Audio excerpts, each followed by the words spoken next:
ઓમ શ્રી પરમાત્મને નમઃ. શ્રીમદ ભગવદ્ ગીતા અધ્યાય 18મો મોક્ષ સંન્યાસ યોગ.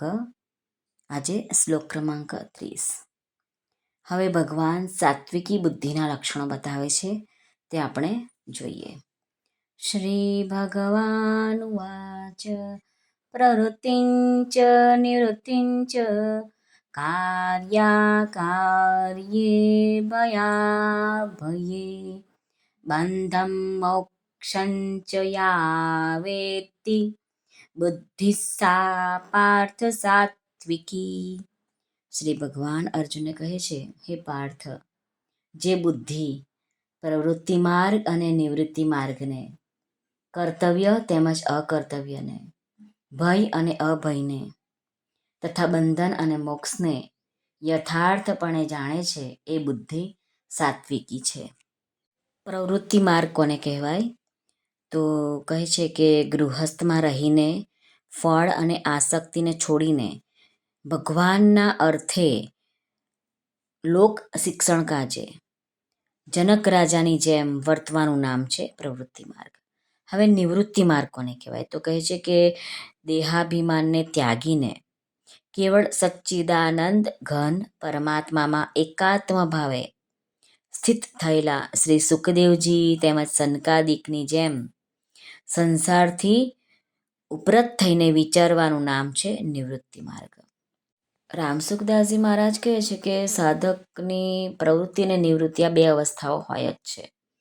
ક્યારેક તે સંસારનો કામ ધંધો કરે છે તો તે પ્રવૃત્તિ અવસ્થા છે, અને ક્યારેક સંસારનો કામ ધંધો છોડીને એકાંતમાં ભજન કરે છે, ધ્યાન કરે છે, તો એ નિવૃત્તિ અવસ્થા છે.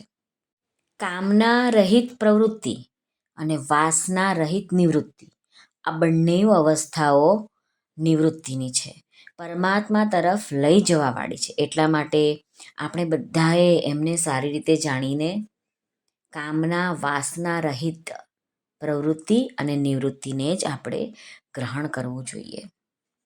કોઈ કામ ધંધો છોડીને એકાંતમાં ભજન ધ્યાન કરવા બેસી જાય અને ત્યાં એની સામે ધનની લાલચ આવી જાય, દ્રવ્ય હોય, પદાર્થ હોય, તો પણ એ અડકે ના.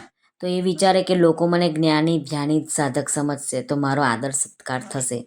આ રીતે અંતરમાં એક સૂક્ષ્મ ઈચ્છા રહે છે, જેને વાસના કહે છે.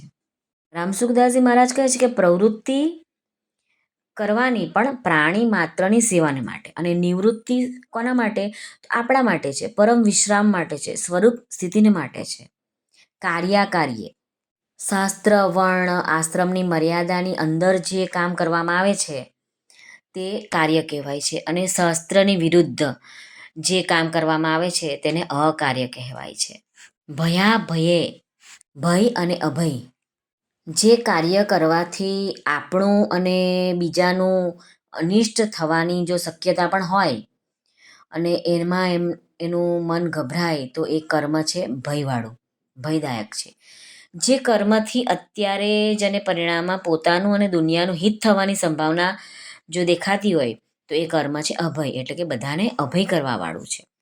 બંધમ મોક્ષંચ યા વેત્તિ, જે બહારથી તો યજ્ઞ દાન તપ વ્રત કરે છે, પરંતુ અંદરથી અસત જળ નાશવાન પદાર્થોને ને સ્વર્ગના લોકોને ઈચ્છે છે, તેના માટે તે બધા જ કર્મો બંધનકારક છે. એટલે ભગવાને શબ્દ આપે છે બંધમ. ફક્ત પરમાત્મા સાથે જ સંબંધ રાખવો, પરમાત્મા સિવાય કદી કોઈ અવસ્થામાં અસત સંસારની લેશ માત્ર પણ સંબંધ ન રાખવો, તે મોક્ષ છે, એટલે કે મોક્ષદાયક છે. બુદ્ધિ સા પાર્થ સાત્વિકી, આ રીતે જે પ્રવૃત્તિ નિવૃત્તિ કાર્ય અકાર્ય ભય અભય બંધન મોક્ષના તત્વને જાણી લે છે તે બુદ્ધિ જ સાત્વિકી કહેવાય છે.